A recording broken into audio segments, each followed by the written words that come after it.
Hello listeners, आप सभी सुनने वाले को मेरे चैनल के हॉरर स्टोरी पे वेलकम। आप सबसे रिक्वेस्ट है कि मेरे चैनल को सब्सक्राइब करें और बेल नोटिफिकेशन को ऑन कर दें। तो चलिए आज की स्टोरी की तरफ बढ़ते हैं। उस वक्त रात के 10 या 10:30 का वक्त हो रहा होगा। लाइट हस्ब मामूल नहीं थी। मेरे दोनों बेटे 7 साला अहमद और 5 साला असजद सो रहे थे, जबकि दोनों बड़ी बच्चियां दादी के साथ बराबर वाले कमरे में सो रही थीं। चूंकि बच्चे सुबह स्कूल की वजह से जल्दी सो जाते थे और मैं रज़ा शोहर के इंतज़ार में जागती रहती थी। मैं बेड पर लेटी टॉर्च की रोशनी में कहानी पढ़ रही थी।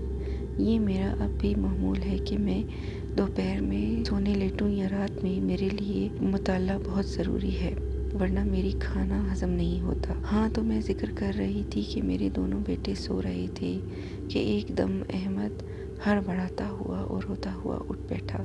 वो न जाने किसको देख रहा था, होश में बिल्कुल नहीं था। मैं जल्दी से उठकर इसके पास गई। अहमद, क्या हुआ बेटा, सो जाओ, मैंने हाथ पकड़कर इसे बिठाते हुए कहा, जो न जाने कहाँ जाने की कोशिश कर रहा था। वो बहुत घबराया हुआ और डरा सहमा सा हो रहा था, मेरे काबू में नहीं आ रहा था।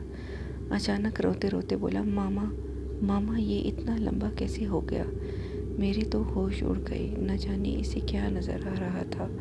बहरहाल मैंने इस पर आयतल कुर्सी पढ़कर दम किया और लेटा दिया। वो फौरन ही गहरी नींद में चला गया, जैसे उठा ही ना था। लेकिन मेरी नींद उठ चुकी थी, क्योंकि ये आज पहली बार नहीं हुआ था, बल्कि जब से ऊपर शिफ्ट हुई थी अहमद कभी कभार डर के उठ जाया करता था। मैंने हमेशा इस पर दम करके सुलह दिया था, हमेशा की तरह। लेकिन अब वो तो मुस्तकिल एक हफ्ते से बराबर 10 से 11 के दरमियान उठा करता था और फिर मेरे दम करने पर चुपचाप सो जाया करता था, जैसे आज हुआ था। मैं बुरी तरह से घबरा गई। रज़ा भी अब तक नहीं लौटे थे। मैंने फ़ौरन रज़ा को फ़ोन मिलाया। रज़ा ने भी उसी वक्त रिसीव किया। रज़ा की आवाज़ सुनते ही मैं रोने लगी और इन्हें सारी सूरत हाल से आगाह किया। वो भी परेशान हो गए थे, वरना इससे पहले मैंने अहमद के डर के बारे में जब भी बताया वो टाल गए और मुझे भी ये कहते हुए तसल्ली दी कि कोई बात नहीं, बच्चे अक्सर ख्वाब में डर जाया करते, आयतल कुर्सी पढ़कर दम कर दिया करो। लेकिन कब तक? मैंने रज़ा से कहा, प्लीज आप इस बात को मामूली ना समझे, बल्कि अहमद के लिए कोई डर से बचाव का तावीज़ लाएं या अहमद को किसी अच्छे बाबा को दिखाएं। मुझे कुछ ठीक नहीं लग रहा। ये काम आपको आज ही करना है। अच्छा बाबा, ठीक है, तुम परेशान मत हो, मैं अभी आता हूँ। ये कहकर रज़ा ने फ़ोन रख दिया। मैं अहमद को देखने लगी। वो बहुत पुरसकून सो रहा था। मैंने सुकून का सांस लिया। मुझे याद है जब सरजानी टाउन वाले घर में शिफ्ट हुए थे तो मामू ससुर ने बताया था कि इनके घर में जन्नात की पूरी फैमिली रहती है, लेकिन मुझे इस बात पर यकीन नहीं आया था। मैं समझी थी कि शायद उन्होंने मुझे डराने के लिए ऐसा कहा है। अब जबकि ये सब हो रहा है तो कुछ शुबा हो रहा था। मैं इन्हीं सोचों में गुम थी कि मैं क्या करूं कि रज़ा का कॉल आ गई। वो बोले, नाज़िया, मैंने अभी 1-2 लोगों से मालूम किया है। एक दोस्त ने मुझे हाफिज़ साहब के बारे में बताया है। वो थोड़ा बहुत इल्म भी जानते हैं और फ़ी सबीलिल्लाह दम वगैरह करते हैं। मैं अभी इनके ही घर जा रहा हूँ, इनको लेता हुआ आता हूँ, ठीक है? तुम परेशान मत होना, इंशाल्लाह सब ठीक हो जाएगा। रज़ा ने मुझे तफसील बताते हुए तसल्ली दी तो मुझे कुछ सुकून मिला कि अब अहमद बिल्कुल ठीक हो जाएगा। मैं प्यार से इसके बालों में हाथ फेरने लगी।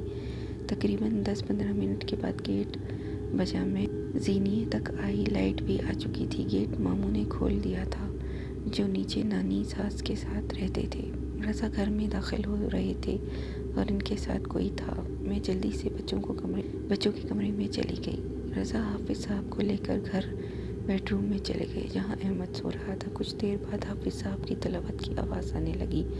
वो धीमी आवाज़ में पढ़ रहे थे, इसलिए समझ नहीं सकी। मैं दरवाजे की ओट में खड़ी झांक रही थी कि क्या हो रहा होता। हाफिज़ साहब ने कहा था कि अगर जिन्नात का कुछ असर होगा तो बच्चा उठ बैठेगा, वरना नहीं। और कारी साहब की तिलावत करने से अहमद उठ बैठा था। हाफिज़ साहब मुस्कुराने लगे। उन्होंने शफ़क़त से अहमद के सर पर हाथ फेरा और इसे दोबारा सुला दिया। वो फिर से पुरसकून होकर सो गया, जबकि हाफिज़ साहब रज़ा को लेकर बाहर चले गए। میں بیڈ روم میں گئی، احمد سو رہا تھا۔ میں بے چینی سے رضا کے واپس آنے کا انتظار کرنے لگی۔ رضا جب واپس آئے تو مجھے زیادہ فکر مند نہیں لگے۔ میں نے پوچھا کہ کیا معاملہ ہے تو دھیرے دھیرے بتانے لگے۔ ہمارے بیڈ روم میں ایک جنات کی فیملی رہتی ہے، ان کا ایک چھوٹا بچہ بھی ہے۔ یہ فیملی مسلمان ہے اور اچھی ہے۔ تم جانتی ہو کہ ہمیں انہوں نے کبھی پریشان بھی نہیں کیا اور نہ ہی کبھی ڈرایا دھمکایا۔ پھر تائیدی نظروں سے میری طرف دیکھنے لگے۔ میں نے مکانگی انداز میں سر ہلایا تو پھر بتانے لگے۔ دراصل وہ بچہ تھوڑا شرارتی اور کھیل کود کا شوقین ہے۔ وہ ہمارے احمد کو دوست بنانا چاہتا ہے، اس لیے جب احمد رات کو سوتا ہے تو وہ کھیلنے کے موڈ میں احمد کے پاس آتا ہے اور اسے جگا دیتا ہے، جبکہ احمد ڈر جاتا ہے۔ لیکن اچھی بات یہ ہے کہ صبح اٹھ کر احمد سب بھول بھی جاتا ہے اور اسے رات کا کچھ یاد نہیں رہتا۔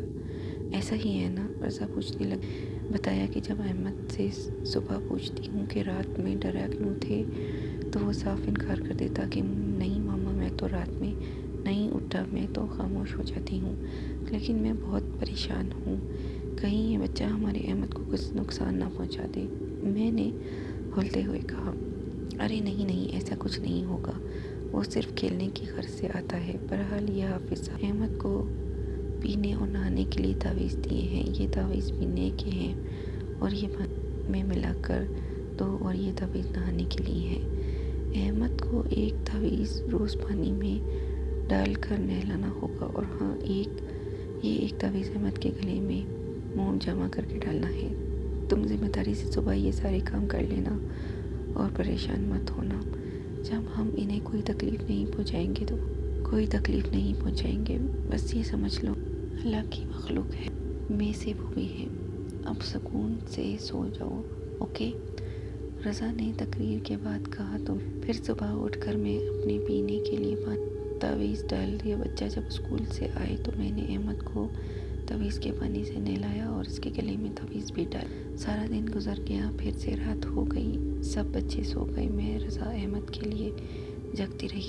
چوکنے ہو گئے۔ تقریباً 11 بجے احمد اٹھ بیٹھا اور روتا ہوا کمرے سے باہر جانے لگا۔ وہ نہ جانے کیا کیا بڑبڑا رہا تھا۔ رضا اور میں تیار تھے۔ میں نے جلدی سے احمد پر آیت الکرسی پڑھ کر پھونکی، اس کو پکڑ کر لٹا دیا۔ وہ پرسکون ہو کر سو گیا، جیسے ہی اٹھا ہی نہ تھا۔ میں پریشان نظروں سے رضا کو دیکھنے لگی۔ رضا نے ہاتھ کے اشارے سے مجھے تسلی دی اور سونے لیٹ گئے اور مجھے بھی سونے کی تاکید کی۔ میں بہت دیر تک جاگتی رہی۔ ایک عجیب سا احساس تھا کہ ہمارے کمرے میں ہمارے علاوہ بھی کوئی فیملی رہتی ہے، کہ وہ بھی جنات کی فیملی، اور ایک جن زیادہ میرے بیٹے سے دوستی کرنا چاہتا ہے، اس کے ساتھ کھیلنا چاہتا ہے۔ یہ سب رونگٹے کھڑے کر دینے کے لیے کافی تھا، لیکن میں اپنے خدا کی ذات سے مطمئن تھی کہ وہ کبھی میرے ساتھ غلط نہیں ہونے دے گا۔ میں ہر نماز کے بعد بچوں پر دم کرتی تھی، شاید اسی لیے ہم محفوظ تھے۔ انہی سوچوں میں نہ جانے کب میری آنکھ لگ گئی۔ خواب میں دیکھا کہ میں اور احمد ایک ویران سی جگہ پر ہیں، کے درمیان 2 میاں بیوی، ایک چھوٹا بچہ میرے سامنے آتے ہیں۔ بچہ تقریباً 1.5 سال باؤنسر میں لیٹا ہے، ان تینوں کا قد بھی چھوٹا سا ہے۔ بچہ اچانک اچھل کر باپ کے کندھے پر جا بیٹھتا ہے۔ میں حیران ہوتی ہوں کہ بچے کی ماں بڑی سے اپنے بیٹے کو دیکھتے ہوئے بتاتی ہے کہ یہ ہمارا بیٹا ہے اور یہ بہت شرارتی ہے، ہر وقت کھیلتا رہے، ہم آپ کو بھی نقصان نہیں پہنچائیں گے۔ میری ایک گو کہ خواب ڈراؤنا نہیں تھا، لیکن میں دہل کر رہ گئی تھی۔ میں نے چاروں جانب دیکھ، سب بے خبر سو رہے تھے۔ میں نے بچوں کے ماتھے پر پیار کیا تو بے حد سکون ملا۔ اللہ پاک نے ممتا بھی کیا چیز بنائی ہے۔ تکلیف بچے کو ہوتی ہے اور نیند ماں کی اڑ جاتی ہے۔ کاش بچے بھی بڑے ہو کر ماں باپ کا ایسا ہی احساس کریں۔ صبح فجر میں گڑ گڑا کر اللہ پاک سے اپنے شوہر اور بچوں کی سلامتی مانگی، جو میرا معمول تھا۔ پھر بچوں پر دم کیا، اسکول بھیجنے کی تیاری کرنے لگی۔ بچے حسب معمول گمساتے ہوئے اٹھے اور اسکول جانے کی تیاری کرنے لگے۔ پھر بچوں کے جانے کے بعد میں نے کچن وغیرہ سمیٹ کر رضا کو اٹھایا۔ رضا اٹھتے ہی پوچھا، بچے اسکول چلے گئے؟ جی۔ روتے ہوئے، تو نہیں گئے؟ یہ ان کا روز کا سوال تھا۔ نہیں۔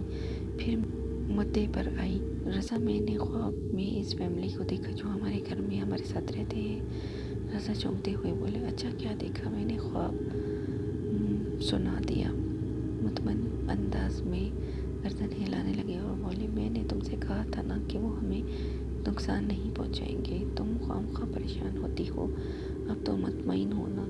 जी लेकिन रज़ा, वो सब बहुत खूबसूरत थे, छोटे कद के थे लेकिन रोशन चेहरे वाले थे। असल में वो तुम्हारे ख्वाब में अपने असल चेहरे के साथ तो नहीं आए होंगे और ना तुम डर जाती। वो मुसलमान हैं इसलिए इनके चेहरे रोशन हैं। हाँ आप ठीक कह रहे हैं। अच्छा अब चलो जल्दी से नाश्ता वगैरह बनाओ, मैं तब तक नहा कर तैयार हो जाता हूँ। रज़ा उठते हुए बोले। मैं मुतमईन अंदाज में किचन चली गई। मैं जब मामूल सुबह सवेरे उठी, नमाज वगैरह से फारिग होकर बाहर निकली तो लाउंज से कुर्सी पर नज़र ठहर गई। मैं हक्का बक्का कुर्सी को देख रही थी। हुआ यूँ था कि हमारे पोर्शन में 2 कमरे और लाउंज के बाद एक छोटी खुली जगह थी जिसे हम रात में ठंडी हवा खाने के लिए बतौर सहन इस्तेमाल करते थे। इसमें एक छोटा सा पलंग और एक कुर्सी थी। फिर डेंगी फैला तो रज़ा ने बच्चों की हिफाजत के ख्याल से पूरा खुला हिस्सा नेट से ढक दिया। इसमें चुरी के बराबर भी खाली जगह ना थी और अब मेरे सामने रखी कुर्सी पर बहुत सारा तारकोल पड़ा था। तारकोल से भरी थैली थी जो कुर्सी पर उल्टी हुई पड़ी थी। मैं हैरानगी से कभी इस तारकोल को देखती और कभी ग्रीन जाली को जिसके अंदर सुराख बराबर भी जगह ना थी। मैं हैरान थी कि ये तारकोल आया कहाँ से, जबकि मुझे अच्छी तरह याद था कि मैं रात के 1 बजे तक इसी कुर्सी पर बैठकर रज़ा से बातें कर रही थी और जब मैं सोई हुई थी ऐसा कुछ नहीं था। यहीं करीब रोड भी नहीं बन रहा था। फिर आखिर ये तारकोल आया कहाँ से? मैंने घूम कर सब जगह से देख लिया लेकिन ये तारकोल का। फिर बच्चे उठे, वो भी अजूबे की तरह देखने लगे। अरे मामा ये क्या चीज़ है? अहमद को तशवीश हुआ। तारकोल है बेटा, इसे छोड़ो, आप तैयार हो जाओ जल्दी से। ये क्या होता है? अरे बेटा इससे सड़क बनती है जिस पर गाड़ियाँ चलती हैं, मैंने बताया। अच्छा तो ये हमारे घर में कहाँ से आया? अहमद जैसे बाल की खाल निकालने पर तुला था और बाकी सब मालूमात में इजाफे के लिए घेरा बनाए खड़े थे। बेटा आ गया होगा कहीं से, किसी बच्चे खेल में हमारे घर में फेंक दिया होगा।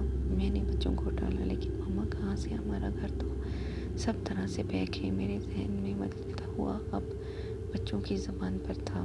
मैं क्या जवाब देती? बड़ी मुश्किल से जान छुड़वाई। फिर बच्चों के स्कूल चलने के बाद नीचे मामू से पूछा, क्या आप तारकोल ला रहे हैं घर में? वो बोले, नहीं बेटा, मैं अब तो मेरा दिमाग घूम गया। फिर मैंने ऊपर बुलाकर इन्हें कुर्सी पर तारकोल दिखाया तो वो भी हैरान रह गए। कहने लगे, हैरत है, तारकोल यहाँ कैसे आया? हमारे घर से 2 स्टॉप दूर सड़क तामीर हो रही है, वहाँ तक तो गली के बच्चे भी नहीं जाते होंगे। वो हैरत में डूबे नीचे चले गए। मैं सब कुछ समझ गई। हो ना हो ये भी हमारे घर में रहने वाले बच्चे की कारस्तानी है। मैं सर झटक कर काम में मसरूफ़ हो गई। फिर एक हफ्ते तक कोई वाक़या भी और रज़ा मुतमईन थे। मैं और रज़ा मुतमईन थे। फिर एक रात मैं बेडरूम में बच्चों के साथ सो रही थी जबकि रज़ा लाउंज में टीवी देख रहे थे। मैं सीधी करवट लेकर लेटी जबकि बच्चे मेरी उल्टी तरफ थे। अचानक मेरी आँख खुली। मुझे लगा जैसे कोई बच्चा प्यार से मेरी गर्दन पर उंगलियां चला रहा है। मैं समझी असजद मेरे पास आकर लेट गया है। मैंने बड़ी मन ही मन में आंखों से कमरे में इस वक्त जब असजद ने पीछे से मुझ पर अपना हाथ रखा, मैं अलग खुश्क होने लगा।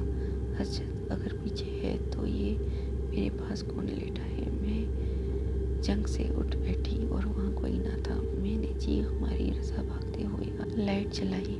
क्या हुआ? रज़ा पूछ रहे थे और मेरी नज़रें इसी जगह टिकी थी जहाँ अभी कोई बच्चा था, लेकिन अब वो जगह खाली थी। अहमद और असजद मेरे पीछे बदस्तूर सो रहे थे। रज़ा भी ऐसा क्यों कोई नहीं था। कहा यहाँ तो कोई नहीं है, तुम्हारा वहम होगा। नहीं रज़ा, मैं जानती, मेरी खुली आंखों की वजह से मेरी गर्दन पर मुझे किसी के हाथ महसूस हुए थे। फिर मैंने इसे अपने पास लेटे हुए भी देखा। पहले तो मैं इसे असजद समझती रही, लेकिन असजद तो मेरे उल्टे हाथ पर था। देखिए, अभी भी वहीं सो रहा है। मैं खौफ से रो पड़ी थी।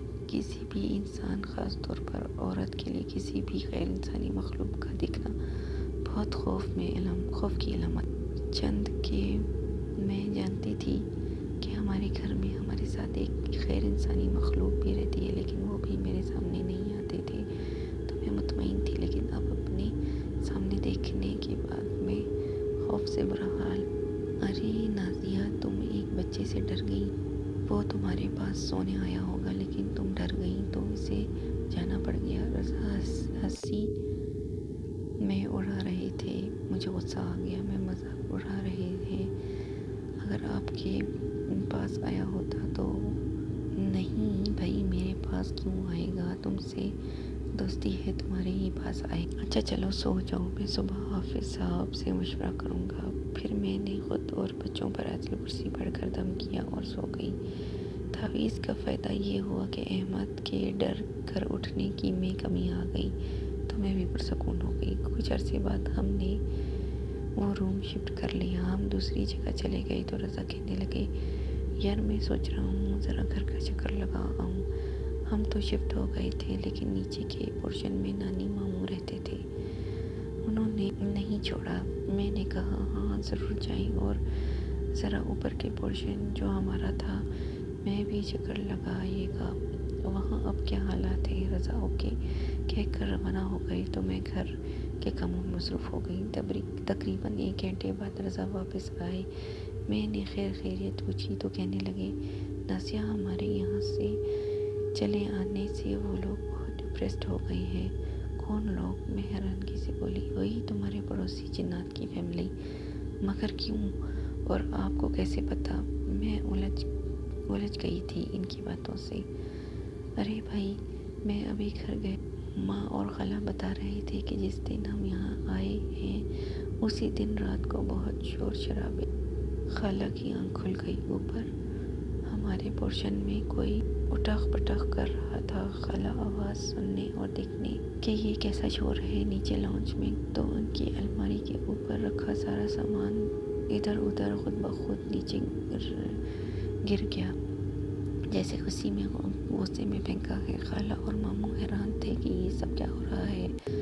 बहरहाल थोड़ी देर बाद सुकून हो गया। रज़ा ने तफसील बताई तो मैं हक्का बक्का रह गई। यकीनन वो हमारे शिफ्ट होने से नाराज़ है ना। फिर अब हमें क्या करना है? करना क्या है? रज़ा बोले, मैं ऊपर के पोर्शन में जाकर बोल आया हूँ कि यहाँ खाला मामू को तंग ना किया जाए, बल्कि अगर हमारे साथ रहना है तो मेरे साथ चलें। जहाँ मैं रहता हूँ आप लोग भी वहीं मेरे साथ रहें। आपका क्या ख्याल है, वो आए होंगे आपके साथ? मैंने हैरानगी से पूछा। हाँ तो क्या मज़े का है, अगर वो आ जाए तो उन्होंने भी हमें नुकसान नहीं पहुँचाया, बल्कि बकौल हाफिज़ साहब के वो हमें फ़ायदा ही पहुँचाएंगे, क्योंकि वो हमसे खुद दोस्ती करना चाहते हैं। रज़ा ठीक ही कह रहे थे। उन्होंने भी हमें तंग नहीं किया था, बल्कि शायद आइंदा वो कुछ फ़ायदा ही दे सकते थे। चलें ठीक है, जैसे आपकी मर्ज़ी। और फिर दूसरे दिन जब मैं अहमद को स्कूल के लिए उठाने लगी तो अहमद ने नींद में मुझसे कहा, मामा 3 लोग हमारे घर में आ गए हैं। मैंने हैरानगी से इसे देखा। मैं समझ गई कि इसकी आमद की इत्तला दे रहा है। मैंने कहा ठीक है बेटा, और बच्चों को स्कूल भेजने की तैयारी में लग